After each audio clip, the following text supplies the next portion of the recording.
2024 সালের ছাত্র জনতার অভ্যুত্থান শেষ হয়েছে। 2025 সালে আমরা এসে দাঁড়িয়ে আছি। 2024-এর সেই জুলাই আগস্ট আপনাদের চোখের সামনে হয়েছে। বাংলাদেশের প্রত্যেকটি জেলা উপজেলা এর রেশ ছড়িয়ে পড়েছিল। ওই 5ই আগস্ট আমরা আমাদের চোখে পুরো বাংলাদেশকে নিয়ে যে স্বপ্নগুলো দেখেছিলাম, যে আশা আকাঙ্ক্ষাগুলো করেছিলাম, এগুলো এখনো বাস্তবায়ন হয়নি এবং সত্যি বলতে এগুলো 1 বছরের মধ্যে বাস্তবায়ন হওয়ার মতো নয়। বিগত 54 বছর ধরে এই বাংলাদেশের প্রত্যেকটি সিস্টেমের যে করাপশন, বিগত 16 বছর ধরে প্রত্যেকটা জায়গায় যে স্বজনপ্রীতি, ক্ষমতার অপব্যবহার, দালালি, তোষামোদি, এই প্রত্যেকটি বিষয়ে, এই প্রত্যেকটি ক্ষেত্রে যে সিস্টেমের যে একটি ধ্বংস হয়েছে, এই সিস্টেমগুলো রিফর্ম করা 6 মাস 1 বছরের কাজও নয়। কিন্তু আমাদের একটি কাজ রয়েছে, আমাদের কাজ রয়েছে। আমরা যারা আপনাদের সন্তান হিসেবে, ভাই হিসেবে 2024-এর ছাত্র জনতার এই অভ্যুত্থানে অংশগ্রহণ করেছিলাম, চোখের সামনে থেকে দেখেছি। আমরা আমাদের বাবা মা, ভাই বোনদেরকে বাংলাদেশের প্রত্যেকটি জেলা উপজেলায় গিয়ে আমাদের ওই স্বপ্নগুলো, আমাদের ওই স্মৃতিগুলো আমরা মনে করিয়ে দিতে চাই।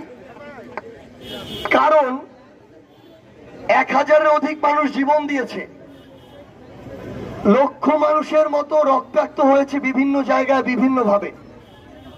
তারা তো তাদের ত্যাগটা করেছে, কিন্তু বাংলাদেশে এই যে বাকি এত কোটি মানুষ, দেশের যদি আমরা পরিবর্তন শুধু চাই, তাহলে তো আমাদেরও দায়িত্ব আছে। আমরা বিশ্বাস করি 18 কোটি মানুষের এই বাংলাদেশে কয়েকজন রাজনীতিবিদ, কয়েক হাজার আমলা মিলে একটা দেশের পরিবর্তন করতে পারে না। বরং একটা দেশের পরিবর্তনের জন্য এই 18 কোটি মানুষের আলাদা আলাদা ভূমিকা আছে। কোনো কিছু হলেই আমরা আমাদের জায়গা থেকে রাজনীতিবিদদের গালাগালি শুরু করি, আমলাদেরকে গালাগালি শুরু করি।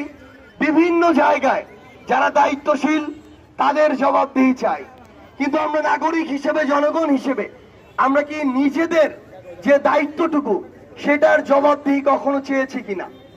আমরা দেখি এখনো যে যখন সুযোগ পায় তখনই নিজের যে সুযোগটি, নিজে তখন সুবিধাবাজের মতো আচরণ করে। আজকে আমরা আশা করি যে আইন শৃঙ্খলা রক্ষাকারী বাহিনী তাদের দায়িত্ব পালন করবে সেবক হিসেবে। কিন্তু আমি যখন একটা ব্যবসা করি, যখন সুযোগ আসে, তখন আমি যতটা পারা যায় জনগণ থেকে লাভ করে নিই। আজকে আমরা আমাদের জায়গা থেকে প্রত্যাশা করি যে হাসপাতালগুলো, উপজেলা, জেলা শহরে যেগুলো আছে, এগুলো শুধু বিল্ডিং নয়, বরং এখানে ডাক্তারও থাকতে হবে, চিকিৎসাও থাকতে হবে। কিন্তু আমাদের এই কথাটিও বলতে হবে, একজন ডাক্তার MBBS, FCPS বা BCS দিয়ে যখন তার ওই বিভাগীয় শহর কিংবা ঢাকা শহর ছেড়ে আপনার একটি উপজেলা শহরে আসবে, তখন তার পরিবারের থাকার জন্য একটা সুন্দর বাসস্থান আছে কিনা। তখন এই সরকারের কিংবা আগামীর বাংলাদেশের যারা আছে নীতি নির্ধারক, তাদের এটাও নিশ্চিত করতে হবে তাদের জায়গা থেকে যে ওই ডাক্তার উপযুক্ত সম্মান তাকে দেয়া হয় কিনা, নাকি স্থানীয় কিছু ছেঁচড়া নেতা তাদের উপরে খবরদারি করার চেষ্টা করে। আমরা আমাদের জায়গা থেকে প্রত্যেকটি থানায় বাংলাদেশের খোঁজ নিয়ে দেখব যে এই থানাগুলোতে কোনো অসৎ পুলিশ সদস্য আছে কিনা। কিন্তু আমার এটিও দেখতে হবে যে এই পুলিশ সদস্য সৎ থাকতে চায়, তাকে কোনো চাঁদাবাজ নেতা অসৎ হতে বাধ্য করে কিনা। আমরা বাংলাদেশের সিস্টেমগুলো পরিবর্তন করতে চাই। আমরা চাই বিচার বিভাগ স্বাধীনভাবে কাজ করুক। আমরা শুধু এটি চাই যে স্বাধীনভাবে কাজ করুক, কিন্তু আমাদের এটাও দেখতে হবে কোন কোন বড় বড় রাজনৈতিক দল, তাদের নেতা কর্মী, তাদের যখন কাছের কেউ ওই বিচার বিভাগের ওইখানে যায়, তখন তারা নিজেদের ক্ষমতার অপব্যবহার করে ওই বিচার বিভাগকে, ওই বিচার প্রক্রিয়াকে বাধাগ্রস্ত করার চেষ্টা করে কিনা। আমরা সব সময় শুধুমাত্র নিজেদের সুবিধাটা যদি দেখি, তাহলে পরিবর্তন সম্ভব নয়। কারণ প্রত্যেক মানুষ যদি তাদের জায়গায় শুধুমাত্র নিজের সুবিধা দেখতে থাকি, তাহলে দিন শেষে দেশের সুবিধা, সামষ্টিক অর্থে জনগণের সুবিধা দেখার কেউ থাকবে না। আমাদের আরেকটি আহ্বান আছে আপনাদের কাছে। আহ্বানটি আপনাদের কাছে নয়, কারণ এই যে ব্যক্তি মানুষের কাছে প্রতারিত হওয়ার যে রীতি, এটি বাংলাদেশে 54 বছর ধরে চলে এসেছে। তাই আমাদের এই আহ্বানটি আপনার ব্যক্তির কাছে নয়, বরং আপনার বিবেকের কাছে। আমরা এই বাংলাদেশে অনেক বড় বড় কথা বলি যে পরিবারতান্ত্রিক রাজনীতি, পরিবারতান্ত্রিক রাজনীতি নিপাত যাক, এসব কথা বলে লাভ নেই। লাভ নেই তখন পর্যন্ত যখন পর্যন্ত আপনি পরিবারতান্ত্রিক ভাবে একটা মার্কায় 54 বছর ধরে ভোট দিয়ে এসেছেন। আপনার দাদা ভোট দিয়েছে, বাবা দিয়েছে, আপনি দিচ্ছেন, আপনার সন্তান দিচ্ছে। লোক ভালো হোক আর না হোক, মার্কার দল দেখে অন্ধ দাসের মতো এমন করে যদি ভোট দেওয়ার রীতি থাকে, বাংলাদেশে ভালো মানুষরা কখন উঠে আসবে না। আমরা আপনাদেরকে স্পষ্ট করে বলি, এনসিপির কথা বলছি না, জাতীয় নাগরিক পার্টির কথা বলছি না। আপনার এই গাইবান্ধার ভবিষ্যতের যদি আপনারা পরিবর্তন চান, তাহলে আগামীতে এই গাইবান্ধাতে যারা জনগণের কথা বলবে, জনগণের হয়ে কাজ করবে, জনগণের কথা শুনবে, আপনার ব্যথা বুঝবে, চাঁদাবাজি করবে না, সিন্ডিকেট চালাবে না, মাদক ব্যবসা চালাবে না, দখলদারিত্ব করবে না, ক্ষমতার অপব্যবহার করবে না, সেই রকম ভালো মানুষদের আপনাদের নেতা হিসেবে নির্বাচিত করতে হবে। জনগণ হিসেবে আমাদের যে দায়িত্ব, সেই দায়িত্ব আমাদের পালন করতে হবে। রাষ্ট্রের কাছে চাইবো, আমলাতন্ত্রের কাছে চাইবো, পুলিশের কাছে চাইবো, বিচারকের কাছে চাইবো, নিজেরটা করব না, তাহলে হবে না।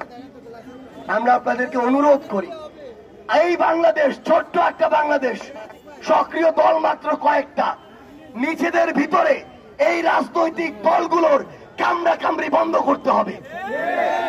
কারণ আমরা এই বাংলাদেশে প্রত্যেকটি জায়গায়, জেলা, উপজেলা, ইউনিয়ন পর্যায়ে যে চিত্রটা দেখি, এক দল আরেক দলের সাথে নির্দিষ্ট যে কোনো একটা উন্নয়নের ক্ষেত্রে নিজেরা সবচেয়ে বড় কামড়া কামড়িটা করে।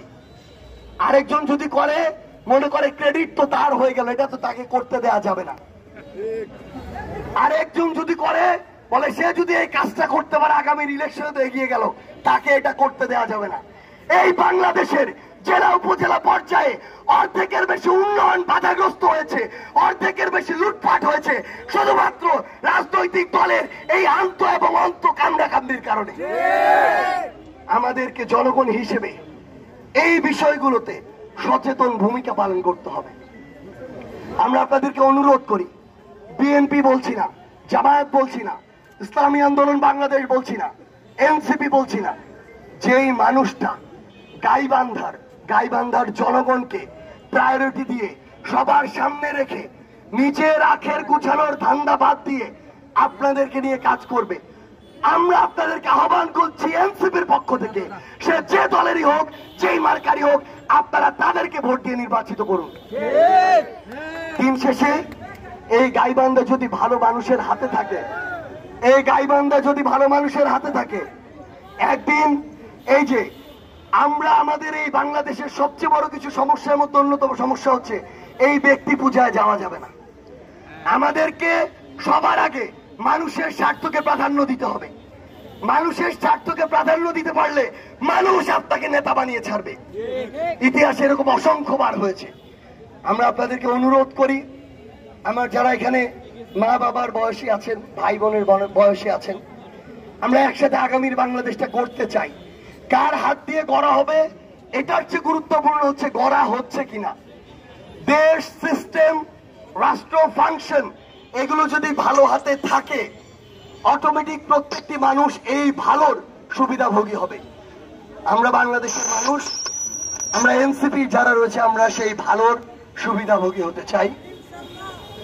আপনাদের সবাইকে আমাদের এনসিপি জাতীয় নাগরিক পার্টির পক্ষ থেকে অসংখ্য ধন্যবাদ জানাচ্ছি। আমরা বিশ্বাস করি ন্যায় ও সত্যের পথে আপোষহীনভাবে আমাদের যে অগ্রযাত্রা, এই অগ্রযাত্রায় জনগণ এবং দেশের স্বার্থ যদি সবার আগে থাকে, তাহলে আমরা যে কোনো রাজনৈতিক দলের সাথে একসাথে কাঁধে কাঁধ দিয়ে লড়াই করে দেশ এবং জনগণের জন্য কাজ করতে প্রস্তুত। সবার সাথে আবারও দেখা হবে। ইনকিলাব জিন্দাবাদ, জাতীয় নাগরিক পার্টি এনসিপি জিন্দাবাদ।